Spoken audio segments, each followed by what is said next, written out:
Qu'est-ce que je raconte? Bonjour à tous, bienvenue dans la troisième... Oh, bonjour à tous, bienvenue dans parce que 7, c'est... Voilà, ça marche pas. Si je dis ça, tu vas le mettre en bêtisier, donc non. Allez, c'est parti.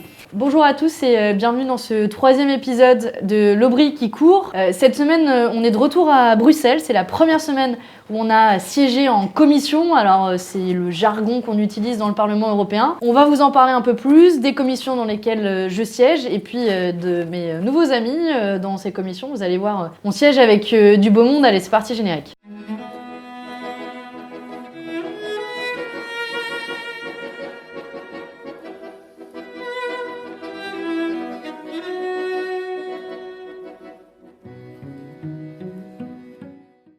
Alors je vous l'ai dit, cette semaine on siège dans les commissions parlementaires. Qu'est-ce que sont ces commissions? Ce sont des groupes plus restreints de députés qui préparent les travaux de la plénière. Vous vous souvenez, on s'est vu la semaine dernière à Strasbourg, les sessions plénières ont lieu une fois toutes les 5 semaines.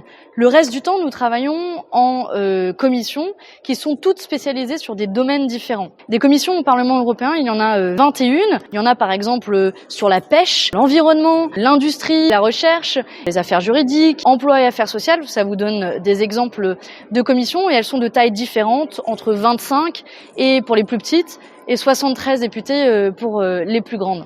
Évidemment, toutes ces commissions représentent les diverses nuances et l'ensemble des groupes du Parlement européen. Nous, le groupe auquel nous appartenons, la GUE, nous sommes présents dans toutes les commissions et la France insoumise est présente dans les commissions les plus importantes, que ce soit l'environnement, les questions agricoles, les questions économiques ou les questions sociales. Et puis, nous, à la GUE, donc notre groupe européen, on va demander une commission spéciale face à l'urgence écologique et on espère avoir le soutien du plus grand nombre de députés pour cela. Alors le pouvoir des députés, on en a beaucoup parlé pendant la campagne électorale, on le sait, il est assez limité. Ici, même au sein des commissions, on n'a pas le pouvoir d'initier de nouvelles lois européennes, qu'on appelle les directives. On peut juste amender ce qui nous arrive du Conseil. Donc on dit qu'on est en codécision avec le Conseil qui représente l'ensemble des États membres de l'Union européenne. Donc on a le pouvoir, nous, de faire des amendements dans ces textes. Vous savez, nous, on est assez malins pour s'assurer que dans l'ensemble des textes qu'on va voir passer dans nos commissions, eh bien, on puisse proposer des amendements qui reprennent l'ensemble du programme que nous avons défendu. Dans ces commissions, on peut aussi auditionner des spécialistes, on peut auditionner des postes ou des personnes qui vont occuper des positions, les futurs différents commissaires européens, par exemple. En commission Affaires économiques, nous allons auditionner peut-être dès la semaine prochaine Christine Lagarde, qui, vous le savez, a été nommée pour prendre la tête de la Banque centrale européenne. Dans ces commissions, on vote quand même. On vote, on propose des amendements, mais après on vote sur les textes.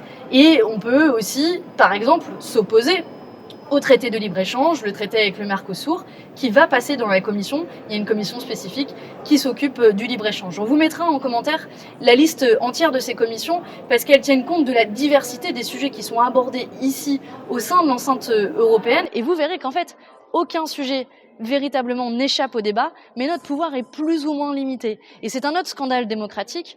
Nous, parlementaires européens, nous n'avons qu'un pouvoir extrêmement limité sur les questions fiscales, par exemple, où nous pouvons donner des avis, mais assez peu contribuer directement à des directives européennes, puisque le Parlement européen n'a pas la codécision en la matière, ce qui explique aussi la limite de l'exercice démocratique européen. Alors là, on sort tout juste d'une des premières réunions de commission qu'on a eues, une commission dans laquelle je siège, qui est la commission jury pour les affaires juridiques. Et la première chose qu'on a faite dans cette commission, c'est de désigner le président de la commission. Il y a un système un peu compliqué au Parlement européen qui attribue à chaque groupe des présidences de commission et ce groupe, pas de chance, ça devait être le groupe Identité et Démocratie, ID. C'est le groupe auquel appartient le Rassemblement National. Il devait même être présidé par un Rassemblement National, Gilles Le Breton. Et grâce à une mobilisation des députés au sein de la commission, c'est notre premier coup de Trafalgar, on a réussi à enlever cette présidence de commission au Rassemblement National, à voter contre. Ce qui est plutôt une bonne nouvelle quand on sait en plus que notre commission des affaires juridiques s'occupe notamment, se prononce sur la levée ou non de l'immunité des parlementaires et vous pouvez compter sur nous pour s'assurer que les parlementaires européens seront des justiciables comme les autres et s'il faut, on lèvera l'immunité, y compris à l'égard des députés Rassemblement National dont on sait qu'ils ont un peu coutume à faire face à la justice. Cette commission qui paraît aussi assez technique, elle s'occupe notamment des questions du droit des affaires au niveau européen, elle s'occupe du droit de l'intelligence artificielle, du droit d'auteur.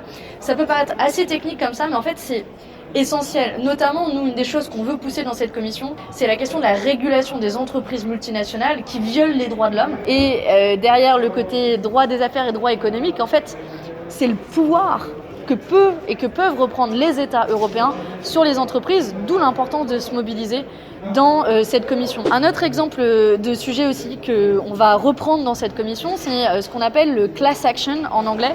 Donc c'est le recours collectif, ce qui permet par exemple demain à des victimes du Dieselgate de poursuivre collectivement Volkswagen et de demander collectivement réparation, ce qui serait une grande avancée, qui est un des premiers sujets que l'on va traiter dans cette commission. Alors là, on est dans un bar du Parlement, on vous avait dit, c'est le Parlement européen, c'est une petite ville miniature. Et ce bar, il s'appelle le Mickey Bar. On a mis assez longtemps à comprendre pourquoi ils ont appelé un bar Mickey. Et en fait, ils sont tellement drôles au Parlement. Tu peux filmer tous les sièges, ils ont l'air de... Enfin, ça fait un peu Mickey Mouse, alors faut être un peu imaginatif. Je vous le concède. Mais pourquoi on vient dans ce bar? Parce que c'est un peu le bar de toutes les tractations, où tout se passe. Ici, c'est un peu là où on croise tout le monde. On croise des Nadine Morano, Marine Le Pen, même si elle n'est pas élue eurodéputée, je l'ai croisée plein de fois là. On croise Jordan Bardella, bref, que du beau monde. Et du beau monde, il y en a aussi dans les commissions dans lesquelles je siège, parce que je vous ai parlé de jury, donc commission affaires juridiques, dans laquelle d'ailleurs j'ai Gilbert Collard. Et il y en a un d'ailleurs de Renaissance, donc le parti d'Emmanuel Macron, qui est présent avec moi en jury, mais qui est aussi présent dans mon autre commission qui s'appelle Econ. Alors Econ, c'est Affaires économiques et monétaires, qui est la deuxième commission dans laquelle je siège, qui est une commission assez importante, qui est une des plus grandes commissions au niveau européen, qui est aussi celle qui a le plus de pouvoir, qui traite de pas mal de choses, notamment la régulation des marchés financiers, le marché intérieur de l'Union européenne, les politiques de concurrence, les institutions économiques, bref, tout ça, ça peut vous paraître du jargon, mais en fait, c'est la commission qui détermine le cadre économique européen. Donc c'est là où on discute soit des politiques d'austérité, soit des politiques monétaires. Et puis aussi dans cette commission, on a à nommer et à valider tous les plus grands responsables économiques de l'Union européenne. Et je vous avais parlé de Christine Lagarde, future présidente de la Banque centrale européenne, qu'on va donc avoir l'occasion d'interroger dans le cadre de notre commission. Et pour ma part, connaissant ses prises de position en faveur des politiques d'austérité, m'opposer aussi à sa nomination. C'est aussi la commission, forcément, moi, qui m'intéresse beaucoup, parce que c'est une commission qui travaille sur l'évasion fiscale, sur les paradis fiscaux. Il y avait une sous-commission qui avait été créée précédemment, qui s'appelle la commission taxe, qu'on espère pouvoir pérenniser. Et c'est une enquête c'est une commission dans laquelle moi j'espère être la plus active possible, et on a besoin là-bas. Honnêtement, je siégeais, alors nous, vous savez, on s'appelle la Gouée, on se dit parfois qu'on est un peu les gueux parce qu'on est toujours derrière, donc je siégeais pour pas changer derrière. Et puis on a regardé la salle et on s'est dit quand même qu'il y avait beaucoup d'hommes en costard cravate. On a fini par compter, et sur les 60, un peu plus de 60 membres de la commission Econ, il y avait à peine une dizaine de femmes. Aujourd'hui, les affaires économiques au niveau européen sont un business d'hommes. Et d'ailleurs, la tenue et l'élection des vice-présidents a failli pas fonctionner parce qu'il n'y avait pas de femmes candidates à au moins un des postes de vice-présidence. C'est assez marrant d'ailleurs quand on a fait ce premier exercice de désignation en Econ, parce que notre groupe, la Gouée, a pu obtenir une vice-présidence de la commission, mais pour valider il fallait un vote, et il y en a qui ont essayé de faire un vote à bulletin secret, notamment l'extrême droite, et donc il fallait qu'ils aient 12 personnes qui demandent ce vote à bulletin secret, et donc il fallait qu'ils se lèvent. Donc c'est assez bizarre la situation dans la commission où il y avait des gens, en fait, tout ça m'a un peu fait penser à un mariage, parce qu'on avait des personnes qu'il fallait qu'ils s'opposent, un peu comme dans les films américains. Est-ce que vous vous opposez au mariage? Bon voilà, ils sont 11 à s'être levés et s'opposer pour qu'on ait une des vice-présidences, et donc il en fallait 12, donc on a eu chaud. Et ensuite, quand on nomme quelqu'un, il faut que la personne valide qu'il est bien candidat à une vice-présidence, il faut dire oui, je le veux. Donc voilà, on est tombé amoureux de la commission Econ. Et donc notre groupe a une vice-présidence, et moi j'aurai la chance d'être la coordinatrice pour notre groupe de la commission Affaires économiques et monétaires et c'est une vraie chance parce qu'en fait, ça veut dire que je serai la représentante du groupe dans toutes les négociations avec les autres groupes politiques et donc c'est là où tout va se jouer. Vous savez, les moments où on se fait avoir sur les petites virgules ou sur des détails quand on demande que la transparence fiscale des entreprises multinationales pour qu'elles payent leur juste part d'impôt et puis vous avez discuté de quelque chose en commission et puis après en réunion des coordinateurs, ils vous changent tout au nom des groupes, c'est hyper important d'avoir ce pouvoir et donc je suis ravie que mes collègues de la commission m'aient pu donner l'opportunité de devenir coordinatrice. Vous imaginez bien que je suis la seule coordinatrice femme au vu du nombre de femmes dans cette commission, donc on va déménager un peu tout ça. Et je vous dis un dernier mot sur la dernière commission dans laquelle je suis, qui est la commission de développement. Ouais, on va pas chômer au Parlement européen.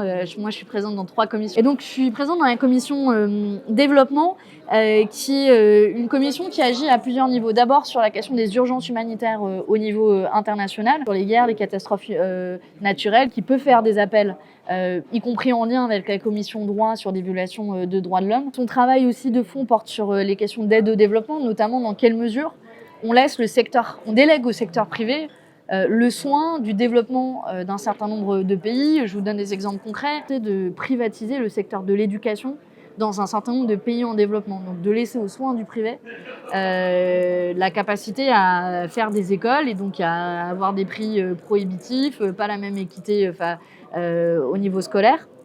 Et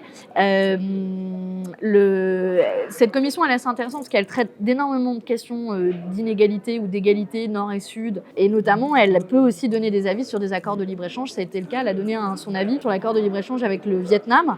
Et puis, c'est une commission qui est souvent un peu plus progressiste.